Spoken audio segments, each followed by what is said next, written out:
We've got 15 running backs off the board in the first 2 rounds. We've got 19 running backs off the board in the first 3 rounds, according to current average draft position on NFC. And Tiers Week continues here with running backs. Adam Azer with Dave Richard and Heath Cummings once again.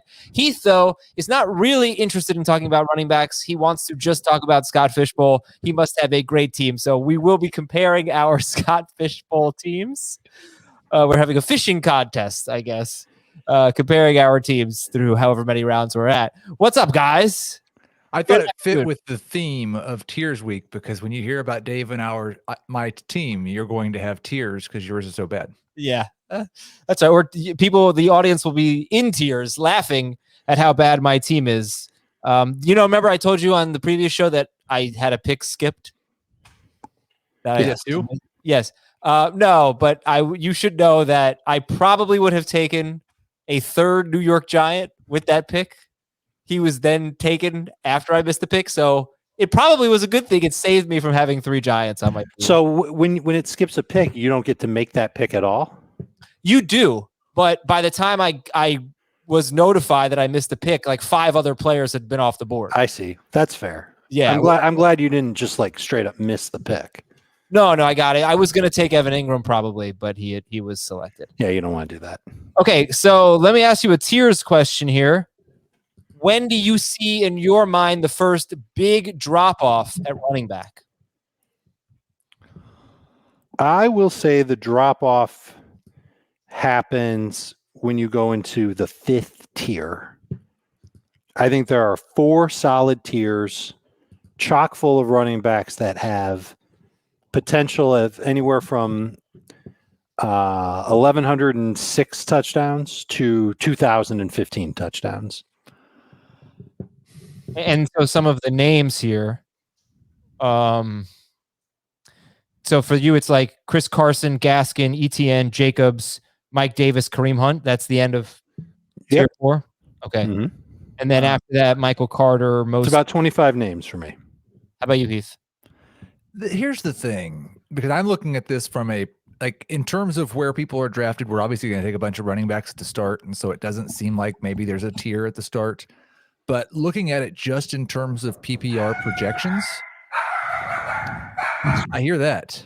No, he doesn't like PPR. Just in terms of PPR projections, like there's 2 tiers in the first 3 picks. There's a bigger difference for me between Christian McCaffrey and Alvin Kamara at number 3 than there is between Kamara and Kareem Hunt at number 24. Oh, actually that kind of makes sense. But isn't it like 3 tier? Isn't McCaffrey a tier, then Cook a tier? Yes, that's what I'm saying. Like if I was, and I won't do this whenever I probably will actually, just to illustrate it. Tier 1 is Christian McCaffrey. Tier 2 is Dalvin Cook. Then we can get into tiers. Like maybe we have like a super tier and the super tiers, and then we can call tier 1C the other first round picks. Okay. I like where you're going with that. Dave, you see him less. Dave is so mad he's out of the picture. Yeah, I've got things going on in my house right now, so I missed 100% of what Heath just said. Oh, he was just barking loudly. Yeah, that's what my dog. Yeah, sounds like a lot with my dog when there's a knock at the front door. I'm ready for the pandemic to be over, everybody. Yeah. I'm ready to go back and start doing podcasts again in the office. I was under the impression that everybody in Florida thought the pandemic was over. Oh boy. Okay, no, so anyway, that is not the case. I don't know why. I kind of like the round 5 and beyond running backs, like rounds 5 through 8. Oh, good. So we're jumping into the running back dead zone area. That's not the entire group from rounds 5 through 8, but definitely in that round 5 range. And there are definitely running backs in round 5 through 8 that I'm not going to be a fan of. Well, some of them have upside, but you just got to be patient with them. I just think the group in general, is Javonte Williams, Kareem Hunt, Myles Gaskin, James Robinson, Mike Davis. The bottom line is in this ADP, which is half PPR, Gaskin and Mike Davis are round 5 picks. In our drafts, they're usually round 4 picks. So that changes things quite a bit. Chase Edmonds, after the report we got last week, he's 67th in ADP. Melvin Gordon, Trey Sermon, Michael Carter, Raheem Mostert. And now we're pick 88, and it's Ronald Jones.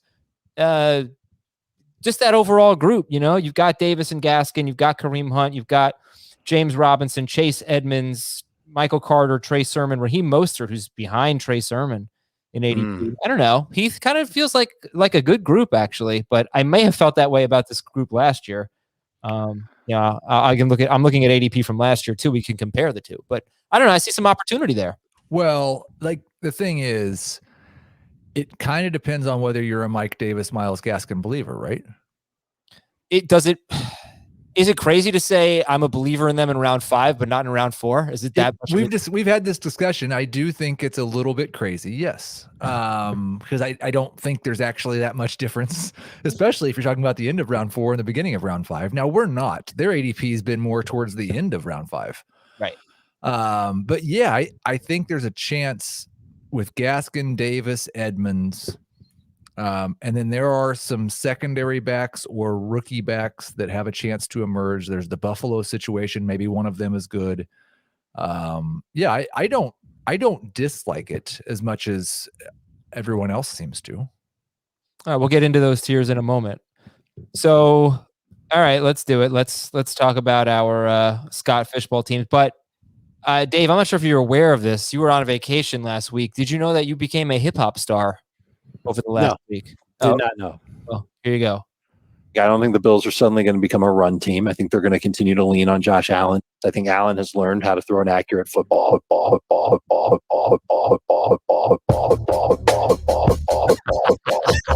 I've got to make some type of music. I think Allen has learned how to throw an accurate football. That was awesome. Yeah. We need to clip that ASAP. There That's you go. incredible. Yes, let me look up the name of the listener who made that. Give him his credit. All right, Heath, what round are you in, and who do you have on your team?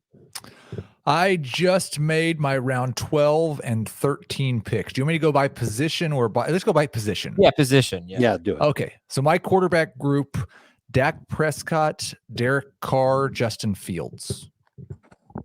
Nice. My running backs are Aaron Jones, Joe Mixon, Zach Moss, and Devin Singletary. Oh, we have 2 of the same 4 running backs. I love it. All right. You've got the Bills covered. My wide receivers are A.J. Brown, Justin Jefferson, Tyler Lockett, and Devontae Smith. Oh, That's awesome. Me, oh my. Yeah, this is a great tight end. At tight end, I have Noah Fant and Blake Jarwin. Hey, all right. That's pretty good. That's a really good team. Yep. Way to go. Thanks. That's really the only reason I wanted to do this. Just to that is a really good team. Good things Yeah. Your receivers kick my receivers' butts. I've got better tight end. I think I've got better quarterbacks. Running backs are interesting. All right, here we go. So I had the 101. I took Mahomes. Just figured a safe, solid pick, and knowing that I would take chances with running backs later on. And then Eckler in round 2. My running backs, my quarterbacks. I'm going to do it the same way Heath did it. Mahomes, Trey Lance, Jimmy Garoppolo.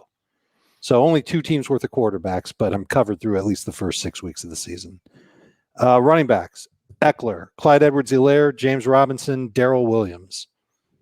I like to think that I've got the Chiefs' passing game and running game covered quite a bit. That's usually a good thing for fantasy. My receivers are risky: McLaurin, Claypool, Jamar Chase, Marquise Brown, Elijah Moore, Jalen Reagor. Tight ends, and this is where I definitely got Heath beat: Hawkinson, Irv Smith, Gronk. Yeah. Probably have Heath. I'm envious of those definitely. receivers. I'm envious of Heath's receivers for sure. Yeah, Heath's receiver. Well, I think a lot of people in Scott Fishbowl don't really value wide receiver that much. I took AJ Brown at the end of the 4th round and Justin Jefferson in the 5th. Yeah, That's unbelievable, The man. thing that That's saved unbelievable. what saved my bacon was that I didn't take a second quarterback until round 8, and I got Carr at the end of round 8 and Fields at the beginning of round 9. I agree. That's They went They could say earlier that. than that in most drafts. Mm-hmm. All right, I have Brady, Roethlisberger, and Daniel Jones. Dalvin Cook, who was my first pick in the 4th overall pick. Dalvin Cook, Joe Mixon, Josh Jacobs, Zach Moss, and Alexander Madison. They're good running backs. Yeah. McLaurin, Galladay, Pittman, and Hilton. Friendship strategy. Mark Andrews, Zach Ertz. So when Zach Ertz gets traded to Buffalo, you're going to really like this team. I would like it a lot more if it got traded to Indianapolis.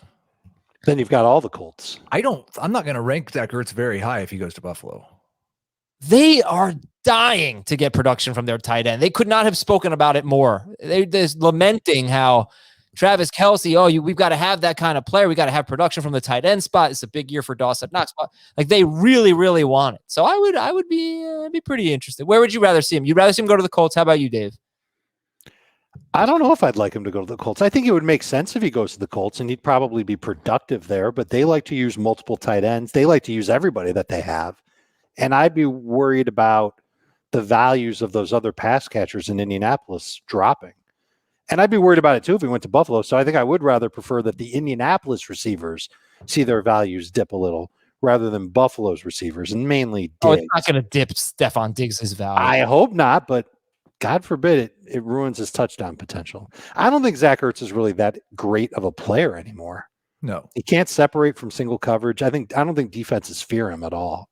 So I don't know if he'd even be that good no matter where he went. Buffalo, Indy, wherever. I just like don't the think he'd be that connection great. in Indy with the former coach and the former quarterback, and not very much competition from the wide receivers for targets. All right. Well, we like that you like our podcast. And if you want to show us some support, please nominate us in the sports category for the People's Choice Podcast Awards. We really appreciate everything that our listeners do for us. It means a lot to have you as part of our family, honestly. And we'd love your help if you nominate us. We need enough nominations to advance to the final round. To nominate fantasy football today, go to podcastawards.com/app/sign up and then toggle down to the sports category. We're going to include the link. Do you have any pet rooster, Dave? We're going to include the link to Podcast Awards at the top of the episode description. So podcastawards.com/app/sign up. Please nominate us in the sports category. And into the running back tiers. Here we go. So if tier 1, you missed this whole interaction, Dave, but tier 1 could be McCaffrey. Tier 2 could be Cook by themselves. But if they aren't, what is the first tier at running back, Dave? I've got a big first tier. These are guys that I think are worthy of first-round picks. They're ranked as how I would take them, of course. McCaffrey and Cook are at the top for me in PPR. It's different in non-PPR. After those two, it's Kamara, Henry, Taylor, Saquon, Aaron Jones, Ezekiel Elliott, and Austin Eckler. I think all of them are worthy of being first-round picks. I think you can make the case for all of them to come into at least 1,800 total yards, if not 2,200 total yards, and at least 10 touchdowns for each one of them. I think there's a path for every single one, and that's why they merit a first-round pick. And that is in PPR, McCaffrey, Cook, Kamara, Henry, Taylor, Barkley, Aaron Jones, Zeke, and Eckler. And that's in PPR. In non-PPR, it's Kamara, Henry, Cook, Taylor, Kamara, 5th behind Henry, Cook, and Taylor, and obviously McCaffrey. Then Barkley, Nick Chubb gets in there in non-PPR. Zeke, Aaron Jones, and then you've got Cam Akers and Najee Harris in your tier 1, round 1. How many running backs is that? 10? 11. 11? Okay. I think 11 of the first 12 picks in a non-PPR draft should be a running back. Okay, Heath, do you see it differently? Well, yeah, I mean, I would say I would put McCaffrey in his own tier, and I think I have a pretty big difference between Devlin and everybody else.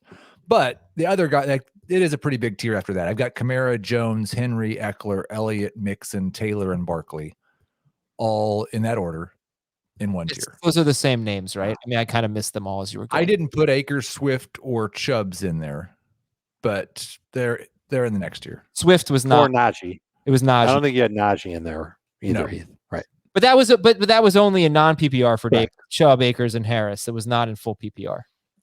And that's what you were giving, right? Full PPR? Heath? Yes. Okay. Sorry. Okay, then what's our second tier? I think I hate to do this to the non-PPR people, but if I jump around between the two formats, they're just going to be saying the same names. It's going to be very confusing. So we're going to stick with full PPR. Dave, your second tier in full PPR. 6 names: Chubb, Akers, Harris, Mixon, Gibson, and Swift. These are all running backs that I think are worth a round 2 pick in PPR. Almost almost exactly the same guys for me, except there was one name I had in tier 1 that Dave didn't. I found out by listening to that list. It was Mixon. But I have the same number. All the guys Dave said, Akers, Swift, Harris, Gibson. I also put Carson in that tier there as well. Okay, so let's have a little Joe Mixon debate. Heath, you've got him in tier 1, Dave in tier 2. Heath, go ahead. Yeah, I think it's going to be a Bengals team that probably scores as many touchdowns as any that Mixon has played on. So that's one of the things that's kept him from being an elite tier 1 running back is a lack of elite touchdown scoring. He'll have a better chance at that this year. And he has a better chance at the targets required because Gio is finally gone. I've been as big of a team Gio guy as there is. And he was a major problem for Mixon over the last 3 years. If Mixon stays healthy, I think he's a top 10 running back. Sure, but we have talked up Joe Mixon every single year. I think that's the difference because the past 3 years I haven't. Okay. I've said I don't think he's a first-round running back. Gio. Mm-hmm. And so now Gio's gone, and so now I have no buyer's remorse with Joe Mixon. I could see. I know they're talking about using Mixon more, and I agree. I think they've got no choice but to use him more in passing situations. But I know that they like Samaje Perine. Chris Evans is an interesting running back that they drafted. He could be a passing downs guy for them. And I'm a little bit worried about 2 things. One, I'm a little bit worried about them running Mixon into the ground, I'm worried about them being worried about running Mixon into the ground and giving him too much work and wanting him to stay upright because of what happened last year. So maybe they do take a little bit of work away from him, but I still bet he's the 2-minute drill running back, which is what Gio was last year. I bet he earns that role this year. The other thing I'm worried about is that they just realize, hey, Burrow is our offense. We've got this great rookie receiver. We've got another second-year receiver who's awesome and in great shape. We've got Tyler Boyd, who's a good veteran. We're going to let this thing rest on Burrow. And so maybe there won't be as many weeks where Mixon's in that 20-touch range, and he could be closer to 15. And then last year, everybody remembers how slow of a start he got off to. And then he had that Jacksonville game, and he was amazing. He was a monster. But that was Jacksonville. This is still a team that's playing in the same division as Baltimore, Pittsburgh, Cleveland. We think the Browns defense is going to be better. It is not an easy schedule. I talked about that on Monday's podcast. I'm a little worried about Joe Mixon reaching the upside that some people are painting for him. That's why he's in my second tier. He's really had an interesting career. It's easy to forget at this point. His 2018 was terrific. That was his second season. He averaged 4.9 yards per carry. He was on pace for over 1,300 rushing yards and 49 catches. And that was with Gio, I don't know if Gio played a full season, but still he was on pace for 49 catches and 338 yards. So you're talking about like a 1,700-yard season on pace for that. Averaging over 100 yards per game. Let's just say that. That was terrific. 2019, his first 8 games stunk. His second 8 games were great, but I believe he led the NFL in carries in that stretch, so that helped him. And then 2020, you just talked about it. It was basically one good game. So I don't really know. I know there are a lot of people, if you go on Twitter and follow a bunch of fantasy football analysts, it seems like there's someone always posting about how great Joe Mixon is, and they need to give him the ball. But I don't know. We just haven't really seen. We have seen it, but we've also seen a lot of bad. So I don't really get it with him. Yeah, I think obviously last year he played 6 games, so it's hard to take too much from that. The 2 prior years, he was basically Chris Carson, which I think is a compliment. But but he's a borderline number 1 running back while sharing with Gio, and I don't think he's going to share as much as he did with Gio. So Dave, how come you don't have Chris Carson in your second tier, which I think would be probably the norm. So Heath will talk about why he does have him. But why do you not have Carson in your second tier? I'm nervous about him regaining the form that we saw more than from last year. His track record's fine. His short yardage goal line work is fine. I'm worried about the wear and tear. I'm worried about the workload. And his carries per game took a huge hit last year. He lost 7 carries per game. He's had just 4 of 12 with 15 plus carries and 7 with 15 plus touches. That was just last year. And he's been like a 50% consistent running back in fantasy. I think he's good enough to call a number 2 fantasy running back. I just can list a bunch of other running backs I think have a chance to do better than 15 plus fantasy points in 50% of the games. It's weird that he only gets 15 fantasy points in 50% of the games because he's basically averaged 15 fantasy points per game each of the last 3 seasons. Very close to it. That's true. And he's like maybe inconsistent on a weekly basis, but every year he finishes as a top 12 to 15 running back on a per game basis. And I don't think Rashad Penny's any good. And DJ Dallas didn't look like anything special. And Alex Collins is the other competition. So I think you're going to see him be a feature back as much as Seattle is going to have one. And the carries were down a little bit last year, but I mean, that's partially because he had a game where he had 5 carries and only played 18% of the snaps. And his first game back, he only had 8. He basically averaged 16 touches, 17 touches a game at the end of the year, and then had 17 in the playoffs. So I think there's not really much reason to think Chris Carson's going to be anything other than what he's been each of the last 3 years, which is a high-end number 2, borderline number 1 running back. Question though, because you're right. He's in like the Robert Woods range. Remember, I gave that stat a few weeks ago. Robert Woods has never finished lower than like wide receiver 20, but never higher than I don't know. He's been basically 10 to 20 or something like that. Carson is right. He's in that range. In non-PPR, I think he's been a top 14 per game. In full PPR, top 16 per game, 3 years in a row. But if you're taking him, and you don't have to take him in the second round. I think we all love him at the end of the third round, right? No. Oh, no? Okay. No, I'm round 4. Okay. Heath and I probably love Carson at the end of the third round. But are you worried, Heath, that you might be passing up on someone who has big upside, season-changing upside for a safe, reliable Chris Carson? Yeah. This is something that we talk about a lot throughout the offseason. There are guys who have never done what Chris Carson has done. They're the mystery box. They could be anything. They could even be Chris Carson. Or they could be much better than Chris Carson. Or they could be much worse, again, like they were in the past. So I just like, yes, there are probably guys, although by ADP, I don't think there's probably anyone going behind Chris Carson who I think definitely has more upside than him. What do we think Chris Carson's upside is? Yeah, like RB12. Right. So the best Chris Carson's ever done is the best Chris Carson could do. But the guys going behind him could be better than they ever have been. Do you think he has more upside than what he has been? Yeah, I mean, the year he had in 2019, he missed a game, had 1,500 total yards, and only scored 9 touchdowns. He also had an expanded role in the passing game last year. So maybe if he stays healthy, then maybe you could have a surprisingly great year. Okay, he's another Seahawk that just got off to an amazing start last year. Like, go back and look at his first 5 games from last year. He averaged almost 20 PPR points per game. And then he got hurt. And then he had some good games toward the end of the year. But if you look at weeks 15 through 17, I think he was no better than 10 PPR points in any of those games. Well, he played Washington, the Rams, and the 49ers, and one of them was a week 17 game. But true. Yeah. If you look at his last 5 regular season games, 16 touches, 15 touches, 17, 19, and 13 touches for Chris Carson. You know, that's not bad. You take your chances with that. It's not 20 touches, but it's probably about 16, 17 a game. So that week 17 game is really throwing it off. All right, anyway, I think that's Chris Carson. Let's move on. How many 100-yard rushing games did he have last year? Probably 0.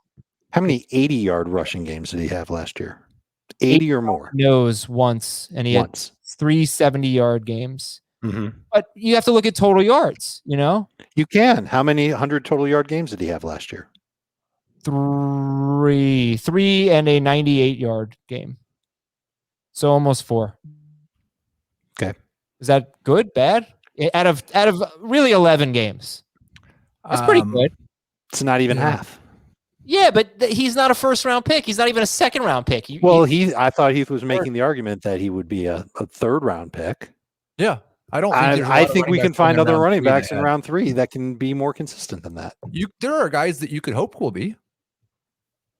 Yeah, I do. There are not guys who have been. That's why he's in the 4th tier. Okay. Why DeAndre Swift for you guys ahead of Edwards-Helaire and J.K. Dobbins? For me, it comes down to the receptions. I don't think I can take him ahead of those guys in non-PPR, but I view him as a running back who can be used similarly to Austin Eckler.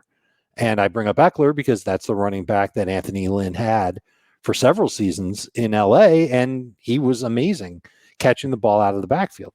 And I know that Jamal Williams has good hands as well, but Swift proved last year that he could handle that role on top of other roles. He was good in short yardage situations. He could handle a decent-sized workload. And we're going to poo-poo the Lions offense and really the whole Lions team all preseason long. But the one thing they've got is an offensive line. They've got a big O-line, and I suspect that they're going to lean on that offensive line quite a bit. So that combined with the fact that I know that Swift can rack up those targets and receptions when the Lions are playing from behind and still get that short yardage work makes me interested in him, period. But I think I've said it before. I think there's 70 catches on the table for him in this offense, and that puts him in this group in PPR. Dave, was that the silver and blue something? That's right. Yes. Okay, that suffices for that. A one-win wonder. So let's get our next tier here. For Dave, it does have Dobbins and Edwards-Helaire. It's CEH is tier 3 in PPR for Dave. CEH, J.K. Dobbins, David Montgomery, and Miles Sanders. Such disrespect for Chris Carson. He's in the next tier. Heath, who's in your next tier? Miles Sanders, Josh Jacobs, David Montgomery, Mike Davis, Clyde Edwards-Helaire, J.K. Dobbins, and Myles Gaskin. Okay, so we got CEH and Dobbins behind those guys. But they're in the same tier, so really we should just focus on the tiers here because it's Mike Davis, Miles Sanders, and Josh Jacobs, I think. Those were the 3 names. And obviously Carson we've already debated. So yeah, Gaskin, Davis, and Jacobs that Heath has in the same tier as Edwards-Helaire, Dobbins, Montgomery, and Sanders. Dave just has Edwards-Helaire, Dobbins, Montgomery, and Sanders. He has Gaskin, Jacobs, and Davis in the next tier. Dave. Along with ETN and Kareem Hunt in PPR. And Carson, yeah. And Carson. All right, so what is it that separates to you Edwards-Helaire, Dobbins, Montgomery, and Sanders from Gaskin, Jacobs, and Mike Davis? Upside. The chance to have 1,500 total yards, 10 touchdowns, and 50 catches. Now, I don't think Dobbins. I don't think we can look at Dobbins, and I'm not sure we can look at Sanders anymore and say that about the catches. But I think that all 4 of these running backs have potential to come through in a big way. And Edwards-Helaire, we kind of saw it at the beginning of last year, and then the team went and got Le'Veon Bell, and they really limited just how much Edwards-Helaire did for them, and then he got hurt. The offensive line was a mess. Now all that's been flipped around. Edwards-Helaire has a good offensive line. There is no Le'Veon Bell. Darrell Williams and Jerick McKinnon are there. McKinnon profiles as, if he makes the team, a third down back, and Williams will be there to kind of pitch in here and there. I think Edwards-Helaire can still be the main guy, and I think he could do better behind that improved offensive line. So I'm kind of encouraged by Edwards-Helaire, and I don't mind taking him in that round 3-4 range. And I'm hoping that Dobbins catches more passes. I don't think it'll be much more, but talent's amazing. He was definitely touchdown reliant toward the end of last year. Given the strengths of this Ravens offense, it wouldn't surprise me if he scored in 11 of 17 games this coming season and had a bunch of breakaway runs. So you kind of have to look at Dobbins as more of like, I'm taking him because he's in a run-first offense and because he's an amazing talent, and not necessarily lean on, well, I know he's going to get 18 touches per game, or I believe he's going to see 5 targets a game. I don't think it's going to work that way with him. No. I think he's just going to have a lot of explosive plays and a lot of opportunities to score. He won't score every single touchdown on the ground for the Ravens. We know that Edwards there, Jackson's there, but I think Dobbins does have that type of upside. Montgomery, I keep going back to him as a running back who does have potential to get the volume that we're looking for. He's definitely the goal line guy for Chicago. He averaged 4.5 targets per game before he went on his big run at the end of the year and during his big run at the end of the year. So I'm comfortable projecting him for that much. Why? But that was without Tariq Cohen. I don't know if Tariq Cohen's ready to go. And I'm not sure they're going to put him going in a position to touch the ball enough to take 4.5 targets per game away from David Montgomery. Have 0 targets, David Montgomery, but no, he had more than 0. No, I'm not saying that Tariq Cohen is going to get all 4.5, but I'm just saying Cohen would take it away from other backs or other players, I should say, not necessarily even other backs. All right. Let me get Heath in there. Heath, do you agree that Gaskin, Davis, and Jacobs don't have the upside of Edwards-Helaire, Dobbins, Montgomery, and Sanders? No, especially in PPR, I don't with Dobbins. And I want to be clear, like talent-wise, I think Dobbins deserves to be in a different tier than this. Non-PPR-wise, Dobbins deserves to be in a different tier than this. But I don't want to bet on him having a Mark Ingram type efficiency in 2019. I think that's what he needs to have top 12 upside in full PPR. I think the most likely upside for him is right around running back 15 in full PPR. And we've talked about Gaskin and Davis so much in this regard, but we use these 6 game sample sizes for Clyde at the beginning of the year, for Swift and Akers and Taylor at the end of the year. And Gaskin and Davis both had stretches that were every bit, if not as good. Davis had a 6-game stretch where he was on pace for 1,400 yards, 10 touchdowns, and 80 catches. Gaskin had a 7 or 8 game stretch where he averaged 100 total yards per game. And their current teams have supplied very little in the way of competition for touches. I think Tariq Cohen is a bigger threat than Kadri Allison is, or Hawkins, Javian Hawkins, right? Yeah, maybe. Yeah. Or Cordero Patterson. Now, maybe they'll go add somebody that's a bigger threat than Tariq Cohen, but I think what Davis did last year behind an offensive line is going to be worse than the one he plays behind this year. Gaskin probably last year behind an offensive line is going to be worse than the one he played behind this year for a different reason, just because they've had a year to mature and grow together. It's going to be the Dolphins' line will be better. Right. Oh, right. Yeah. Better than it was last year. Yep. So I think the Falcons line will be better than what the Panthers line was last year. Okay. And Davis has some of the comparisons to what, like, we can look at his efficiency from last year and say he was bad, like we did with David Montgomery the year before. But then we also have the missed tackles and the elusiveness that says actually Mike Davis was good. And I just think there's a chance that if this Falcons offensive line is decent, it's not going to be as run heavy as it was with the Titans and Arthur Smith. But I think Arthur Smith's probably more run heavy than Dirk Cutter was. And so there's a real chance, I think, for 1,400 yards from Mike Davis. Man, I think so much has to work out for Mike Davis to hit that type of a number. And I'm not ready to say that Arthur Smith is going to be that much more focused on running the football than Dirk Cutter was. Cutter had reasons to get away from the run last year. He had nothing. He would have killed to have Mike Davis in his backfield last year. Cutter historically is one of the most pass-heavy coordinators in football. Sure, but he's also found running backs that he's leaned on and thrown to as well. And I don't think he had anything. I think he kind of quit on the running back room that he had in Atlanta last year. And I can't blame him for it. They weren't very good. And obviously that's a group that the Falcons coaching staff, the new Falcons coaching staff, didn't feel great about either, because they moved on from Ito. Brian Hill's on a different team. They brought in Mike Davis. They brought in Cordell Patterson. They brought in 2 rookie running backs. So they're refreshing that room as well. Davis has the opportunity. The thing that scares me is that he's 28 years old. He's coming off a career year that wasn't that great of a year. He had a decent amount of work. Those first 3 games were outstanding. But you separate the first 3 games of his 2020 from the last 10, his PPR points were cut in more than half.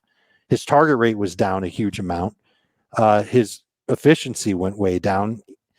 It looked to me like, unless he was playing significantly hurt, he wasn't nearly as good. And I think his fantasy managers from last year will remember, he was awesome for those first 3 games that he started in place of McCaffrey. And then he just really wasn't that good or that Matchups consistent were after tougher, that. Dave. His matchups were a lot tougher. And his workload went down. And maybe that was just a byproduct of the Panthers realizing that they needed to throw more and that they did throw more. I'm not sure.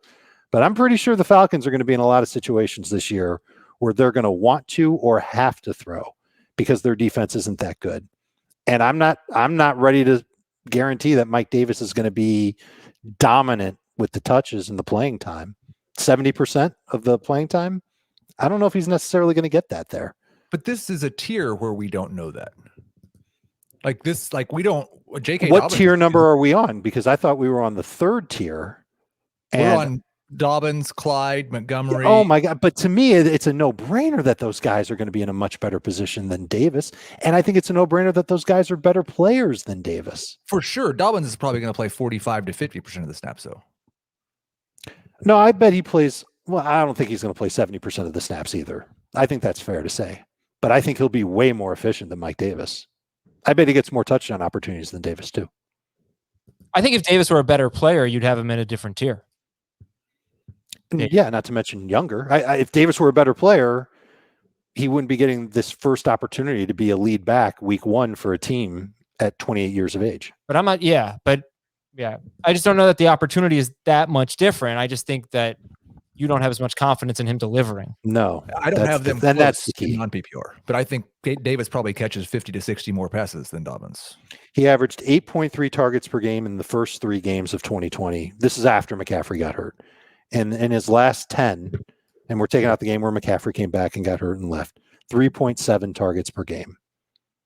I know. Cut in more than half. Yeah, it just was that because they had a better option in Curtis Samuel, and that doesn't necessarily exist in Atlanta. No, I'm just not sure. I mean, like a behind the line of scrimmage option. Is Cordero Patterson that guy? Could he be that guy?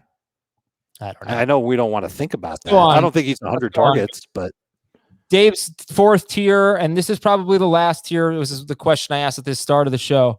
The last tier before there's a big drop off. Carson, Gaskin, ETN, Jacobs, Mike Davis, Kareem Hunt. You already know that Heath has Carson, Jacobs, and Davis. And Carson, Gaskin, Jacobs, and Davis. 4 of the 6 players in this tier of Dave's higher. So Heath, what does this tier look like for you? I guess I would go a pretty short tier: Hunt, ETN, and Edmonds. Okay, Edmonds moves up. I think these are probably the part-time player tier.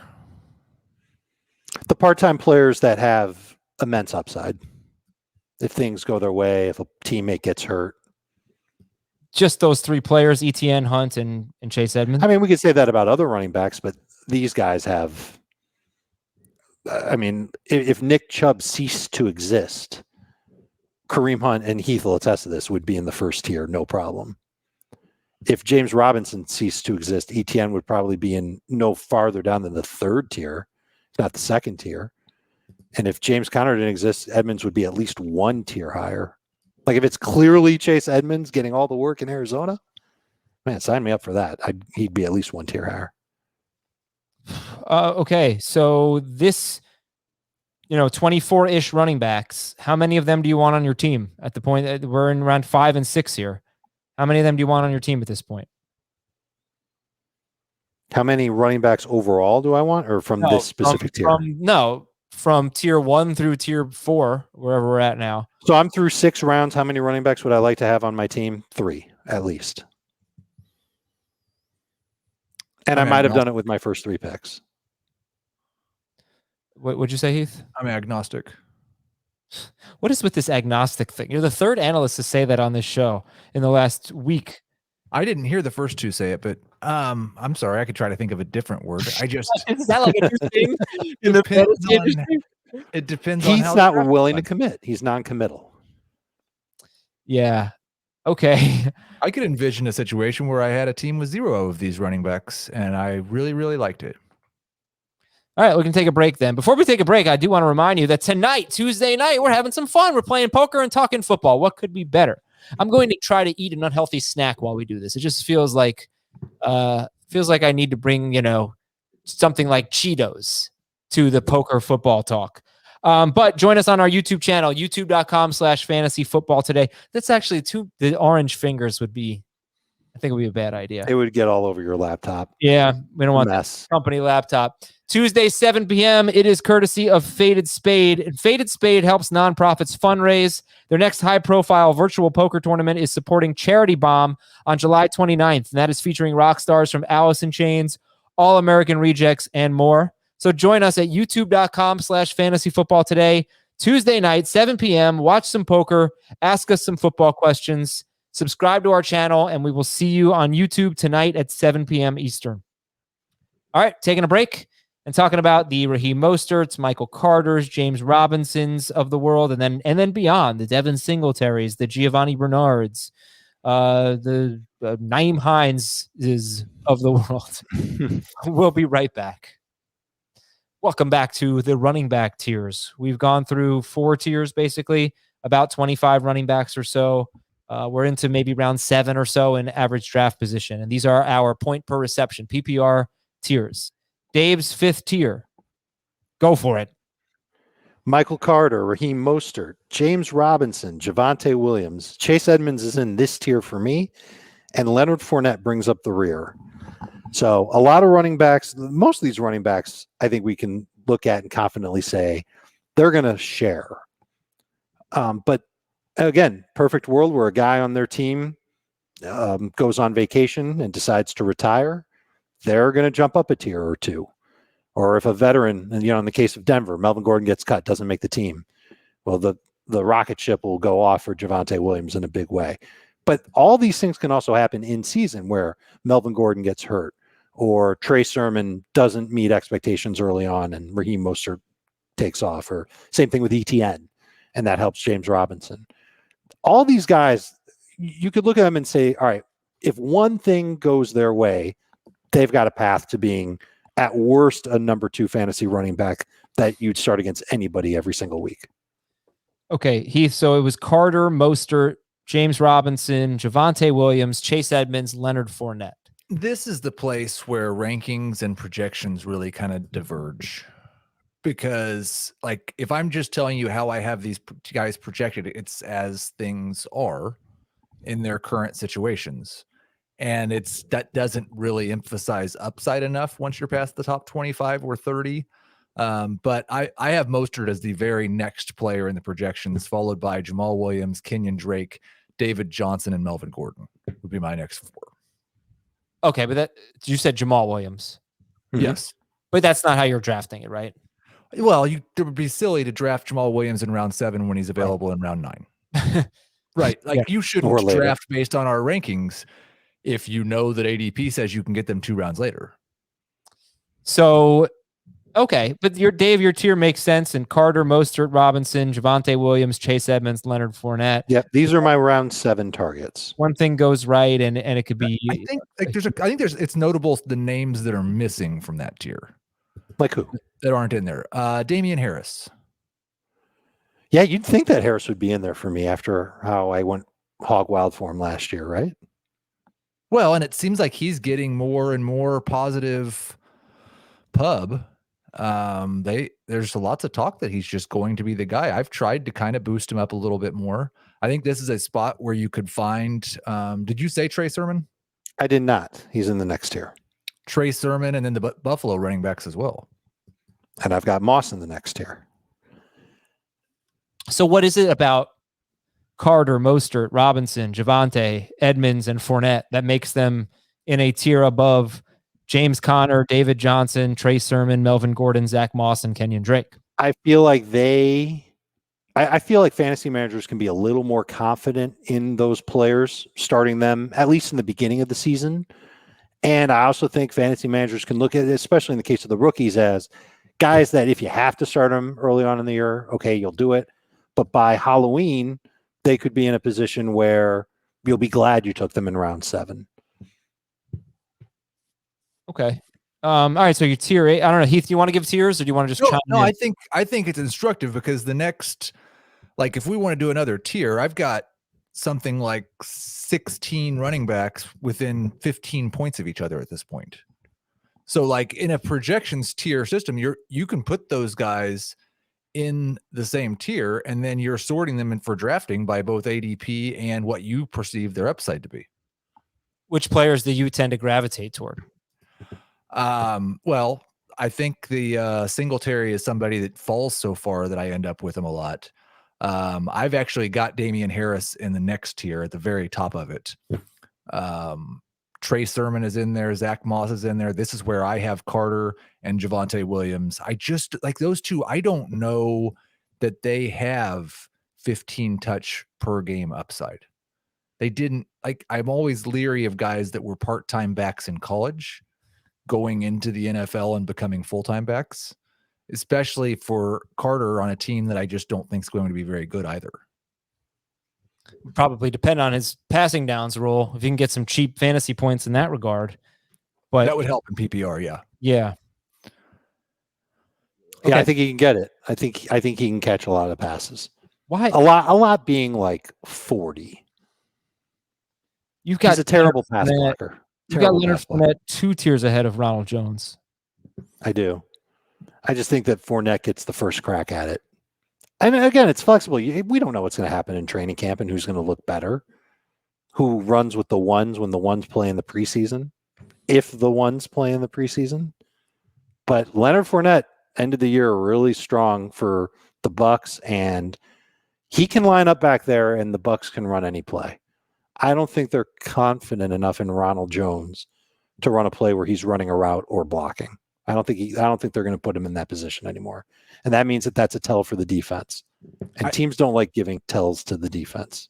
And see, I've got those two in this, what would be this next monster tier, but I don't have them set, like they're separated by 2 spots in my projections, and the guy directly behind them is Gio Bernard. And that's the one I think that determines if either of them can be an exciting fantasy player. Because if Gio Bernard was a Tom Brady, go get this guy, I like what he does in the passing game, and Leonard Fournette and Ronald Jones are taking turns in Bruce Arians' doghouse, then you just don't want a Tampa Bay running back. Couldn't there be a situation that plays out where Gio becomes the lead back for the Bucs, and it wouldn't surprise you at all, Heath? I think you could certainly see Gio, not the lead back, no. Oh, I think it could happen. Gio as the James White, Gio as the best back. Yes. Like, I think that's where he starts. I think he's the James White, and maybe he does end up being the best in PPR. But if Fournette stinks and Jones can't play on third downs, and Gio, we've seen it from him before in the past when he gets opportunities to start, he's good. Okay. We sure as hell didn't see it last year when they were going with like Samaje Perine over him. Ronald Jones, when he gets the opportunity, he's good. He was last year, yeah. Yeah, until he made mistakes, and then he wasn't. I would be shocked if Giovanni Bernard just won the job, basically. No. That's he was James White. No, I wouldn't be shocked if he were James White. And that's where I think he starts the year. Miserable. Right. Yeah. Well, yeah, one of them. Right. You can't have 2 guys splitting running downs and not getting the third down work. That does not work. But what if it's a situation where it's Gio and Fournette splitting the rushing downs work and Gio playing third downs? Which running back would you rather have? Oh, Gio. Well, no, not if Fournette gets all the goal line work, I suppose. Yeah, well, I think format would matter a little bit here too. In non-PPR, I think it would be a no-brainer that Fournette, even if he doesn't see as much playing time, would be the better option for fantasy. But in full PPR, I think it could be Gio. And it would absolutely be Gio if we're comparing Gio to Ronald Jones. And Fournette's the one who dissolves into the matrix. Well, you're talking to someone who's pretty agnostic when it comes to pass catching running backs. I just think that they have to have such outlier seasons, or they're never going to be able to trust them to start. For the late pick that it'll take to put Gio on your bench, you shouldn't think twice about it, especially if you're just trying to compile running back depth. Absolutely think twice about it. How many rounds do you have to have before you're taking Giovanni Bernard? Minimum 10, maybe even more. Maybe 11, round 11, round 12. That's when I'm thinking about Gio. How about you? Yeah, that's what I was thinking. 11, yeah, I'm 12. not reaching for Gio in like round 8 or round 9. What's his ADP, like 200 or something? He's still available in my fishbowl. I get very in round 16. When I'm on this show and I'm so far off from you guys, I don't really want to give the opinion because I just, I think the people should listen to you, but he's not even on my draft list because again, like they have so many great receiving options. I don't see him being the James White. Who was your last pick in Scott Fishbowl? My most recent pick, round 14, was T.Y. Hilton. Okay, well, that was a better pick than Gio. I agree. Yeah, well, this is a half PPR league, Scott Fishbowl, right? That's true too. So I'm only a pass catching running back. Not even going to draft him in a half PPR or a non PPR league. Only full PPR. Oh, you're going if you cross Gio off your draft board and make 22 picks in the Scott Fishbowl, you are going to take 5 players that are worse than Gio Bernard. See, I would rather take Marlon Mack. I would rather take any running back who is one injury away from being much better than Giovanni Bernard. Because I don't think Giovanni Bernard is an injury away from being that much better. I think he's 2 injuries away. And especially in half PPR. And I would rather take, and this isn't going to work in the Scott Fishbowl because it's super flex and it's tight end premium, but I would rather in a regular draft gamble on a third quarterback who might have an incredible year or a third tight end who might come out of nowhere. That's just my philosophy. A strictly pass catching running back just doesn't do it for me. They have to have such an outlier season. And then I guarantee you the next year they're going to be completely overdrafted. That's a guarantee. Hence why I qualified it with, if you want to build running back depth with late picks, we're all looking for late round running backs. All of us are. But this is a guy who might be able to give you something in full PPR. Yes. With upside to give you something in every league.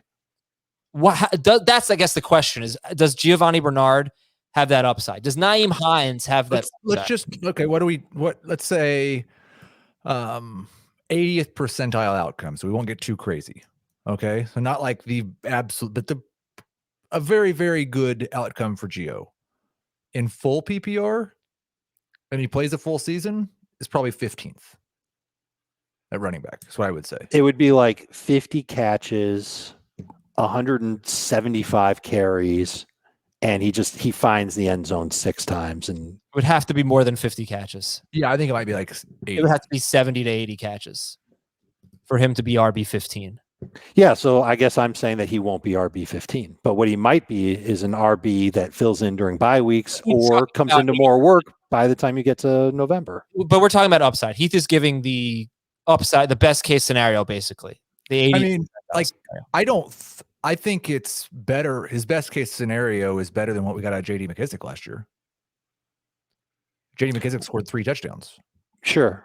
Yeah, right. And James White was actually a pretty good touchdown score. I know full season, yell at me, it's fine. But J.D. McKissic finished RB17. Nyheim Hines was RB18. Yeah, but Chase Edmonds was RB25. Oh, was there? Right. Edmonds is a good example because Edmonds was more of a consistent week to week, bye-week replacement kind of flex, get you 8 to 12. Save for the 1 week when he was the lead guy, right? Right. He's the kind of guy that if you were really in a pinch in a PPR league, you put in Chase Edmonds, you take your fantasy points, you're not going to have something huge, but you're not going to get a 0. You're not going to get a 4, right? Whereas McKissic, I feel like it was a little more concentrated. He had a really good stretch, and then he kind of faded. I think, if I recall, I don't have his game log in front of me. Yeah, you're right. But yeah, was Nyheim Hines really an impactful player? Was he really an RB2 for the full season? We all know he wasn't. No, he was an RB3, but he actually averaged more PPR points per game than McKissic. Yeah, you know what I'm trying to say? Like McKissic, you knew you could start him. You had this stretch where you knew what his role was. I think Hines had a stretch like that early in the year. No, he had a stretch like that at the end of the year. At the end? He had at least 10 PPR points in 1, 2, 3, 4, 5 of his last 6 games. The problem was that he maxed out at 12 in 5 of those 6 games. Nobody was starting him then, were they? No one was excited about him then. Right, exactly. The only people who were starting him were people who were just decimated by injuries at running back. They needed somebody who could get them something. He's getting 5 to 8 at most carries per game. And then 3-4 catches. He had 6 catches in week 17 and 2 carries. Sure. So I think that is what Gio could be. I think Gio could be a PPR running back that gets you between 10 and 15 points. Yeah, not drafting that. Oh, no. You draft that late if you need that type of safety net. That might be more true also if you're typically playing in leagues with 1 flex. That what? that I'm not drafting him? Yes. Yeah, if I start more players, then obviously my standards drop. But I don't think like Nyheim Hines, I don't think was dropped by a lot of people last year. I think he was used as a flex. Oh, I bet he might have been. I can tell you. Okay, give me a week. I'll tell you what his roster percentage was. His roster percentage? Yeah, what we used to call owned. Well, there's like he went into his bye week 7. I'd like to know what his roster share percentage was coming out of that bye week. Isn't that a little? That was also the only one of 2 weeks all season where he didn't have a carry. All right, how about after? How about he had 5 catches for 45 yards and a touchdown in week 10? Why don't we see what his roster percentage and his star percentage was in week 11? All right, I'll look that up. You guys talk more about the lottery tickets. Well, no, we know what they are, right? They're guys who need an injury. But Dave, you do have some interesting names here. Tevin Coleman is a lottery ticket. Damian Harris, who I think Heath sees this a little bit differently. Tevin Coleman, Devin Singletary. Do they have enough upside to really warrant a draft pick? Tevin Coleman, Singletary in particular, and Jamal Williams. Let's throw him in there too. If there is an injury, do they really become must-start guys or what? You talk about Jamal Williams, Tevin Coleman, and Devin Singletary. Absolutely in the case of Williams and Singletary. Those guys would be primary backs for their respective teams. They would be in a position to catch a decent amount of passes each week. I would expect at least 3 catches from each of them if given the opportunity. And a lot of work to go with it. And, yeah, even in the case of Singletary, I don't know if I can say it for Singletary, but definitely Williams would have short yardage and goal line. Singletary might get it if there's no Zach Moss. He might get opportunities. Let's put it that way. I don't know if he'll necessarily score on them because Allen could take him away. Coleman is the one that I'm not really comfortable with putting here. It's just he knows the system in New York. He's capable of running it. He's a running back that you can draft who might get you some cheap fantasy points at the beginning of the year. I think the first 2 or 3 games, he leads the way before Michael Carter takes over. And that's assuming that both of them look okay during the preseason. But I don't think anybody's excited to draft Tevin Coleman. He went way late in my fishbowl league. Not sure he's even worth a round 10 pick, and I've got him right in this tier. But it's a warm body who could get 15 touches through September. And then he might end up being somebody that you cut. It might even be a spike cut. You might even like curse him out as you click the cut button in your fantasy league to get Tevin Coleman off your team. And you won't even care that much because it was a pick after 100th overall. Yeah, I think Coleman's a pretty good value, and I think I'd probably actually have him just a little bit higher. But like Dave, I agree. I think he's going to probably be the Jets starting running back week 1 is the current plan. I think he'll share with Carter week 1. Well, yeah, somebody has to share with Carson. And I'll tell you, like I've been making fun. I'll speak for myself. I've been making fun of the Jets for the last couple of years. On paper, their offensive line isn't that bad. The reports out of camp say that Zach Wilson is fitting in nicely. Don't you want him to stand out? Well, if he doesn't stand out when they're working out in shorts, that's a problem. Fitting in with the Jets, it's not great. Okay, that's fine. But I think the Jets will be more. Certainly think they'll be more competitive than they've been. Yeah, and I think that'll help their run game. It'll give their offense a chance. But when I watch Wilson play, I felt like he was at his best when he was moving around and throwing short and mid-range passes. And the mid-range passes will be good for his receivers. I think the short-range passes will be especially good for his running backs. Carter can do that. We've seen Tevin Coleman play okay as a receiver in the past. Again, he's listed here for the 0 RB truthers, for the people who are going to go, like you said, Heath, the first 6, and this is perfect for you. You said that you could see a scenario where you go your first 6 picks in your agnostic drafting strategy without a running back. And when you get to round 7 and beyond, all you want are running backs and get you off to a good start. Coleman will be on your list. Nyheim Hines actually was rostered in about 90% of leagues and started in 50 to 70% toward the end of the year. I didn't look at the playoffs because you can't really, most of the teams have been eliminated. But yeah, weeks 10, 11, 12, 13. Yeah, I'm telling you, man, people were desperate for running backs last year. He was absolutely roster worthy. Yes, he was, and he had some decent weeks. He had some double-digit weeks. I'm just skeptical in terms of Gio that, I know people want to make the James White comparisons, and that's great, but Tom Brady wasn't throwing to Chris Godwin, Mike Evans, and Antonio Brown. When he was in New England, that's a fair point. God, he is not throwing to Giovanni Bernard as much as he was throwing to James White, because that's going to be really bad for the wide receivers, or Tom Brady is just going to, as we said on the Monday show, break every record and be QB1 or something like that. Yeah, because even last year when he was throwing to all those guys, they had 118 targets that went to running backs. Gotta love Bruce Arians, right? You do. Keep throwing it. Okay. Final thoughts? Anything else? I wish we had time to get into Damian Harris a little bit more. I'm nervous about him. I don't see him being an every down back for the Patriots. And as long as Cam Newton is the quarterback there, I don't see him getting a lot of goal line chances. I think it's a really good discussion, and probably not something I like to have an hour and 3 minutes into a show. So we'll do it earlier in a different show later in the week. We've got wide receiver tiers, tight end tiers, and a mailbag coming up. Give us your Apple Podcast questions, your emails at fantasyfootball@cbsi.com. Fantasyfootball@cbsi, that's the letter I.com. For Dave and Heath, I am Adam. Thanks so much for listening. We will talk to you tomorrow.